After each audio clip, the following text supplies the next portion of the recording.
Have you ever looked at a beautiful sunset or heard really wonderful news and felt absolutely nothing? It's a terrifying feeling, like you're watching your own life unfold through a thick pane of glass. You know you should feel happy or sad or angry, but inside there is just a vast, quiet void. Welcome back to the podcast. I'm your host, Samara, and today we are talking about a symptom that many find harder to endure than actual pain: emotional numbness. To help us understand what is going on beneath the surface, we are joined by clinical psychologist and lead author on our site, Dr. Laura. Welcome to the show. Thank you, Samara. I'm so glad we are shedding light on this topic. It's a symptom that makes people feel incredibly isolated, mostly because it is so hard to explain to people who haven't experienced it. I want to jump right in. In your latest article, Dr. Laura, you mention that patients often tell you they would rather feel miserable than feel this nothingness. Why is that? What exactly is happening in the brain? Well, to put it simply, human beings are wired to feel. Our emotions give color and meaning to our lives. When we experience emotional numbness, which we clinically call affective blunting, the brain has essentially initiated a protective power down. Think of it like a circuit breaker in your house. If there is a massive surge of electricity, say from an acute trauma, chronic burnout, or severe depression, the breaker trips to prevent the whole house from catching fire. The brain shuts off the emotional processing centers to help you survive. Unfortunately, when it blocks the crushing pain, it also blocks the joy and connection. Wow, that circuit breaker analogy makes perfect sense. But it must be so confusing for the person living it. Are there different reasons why that breaker trips in the first place? Absolutely.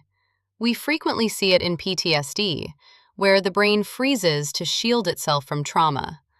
We also see it as a core symptom of major depressive disorder. But one cause that surprises a lot of people is actually medication. Really? The medication meant to help with the depression can actually cause numbness? Yes, it can. Certain SSRI antidepressants can have what we call a ceiling effect. They do a wonderful, life-saving job of stopping the deep, dangerous lows of depression, but they can accidentally clip the highs too. That's why it is so important to work closely with a doctor. Sometimes just slightly tweaking a dose or switching classes of medication can bring the color back to a patient's life. That brings up a huge pain point I hear from our community: relationships. If you can't feel your own emotions, how do you connect with a partner or your kids? That is usually the most heartbreaking consequence of emotional numbness.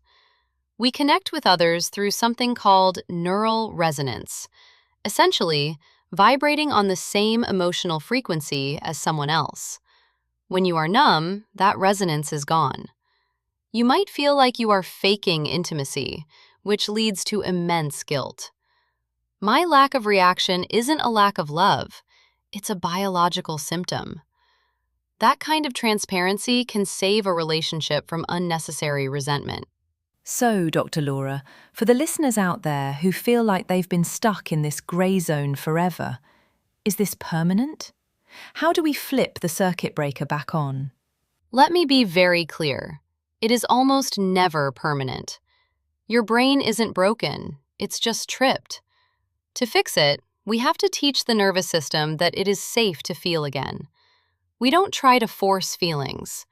Instead, we use therapies like somatic experiencing, which focuses on tiny physical sensations to gently wake up the nervous system from the bottom up. Or EMDR for unresolved trauma. Even small lifestyle changes like regulating sleep or movement can help the brain slowly thaw out. It's a gradual thawing, not a sudden switch. That takes a lot of the pressure off. Thank you so much for bringing your expertise to the table today, Dr. Laura. This has been incredibly eye-opening. It was my absolute pleasure, Samara. Just remember, the ability to feel is still inside you, waiting for the right conditions to safely return. What a powerful and comforting note to end on. If you or someone you love is navigating the grey zone of emotional numbness, please know there is hope and help available. And before you go, please make sure to like this video and subscribe to our channel.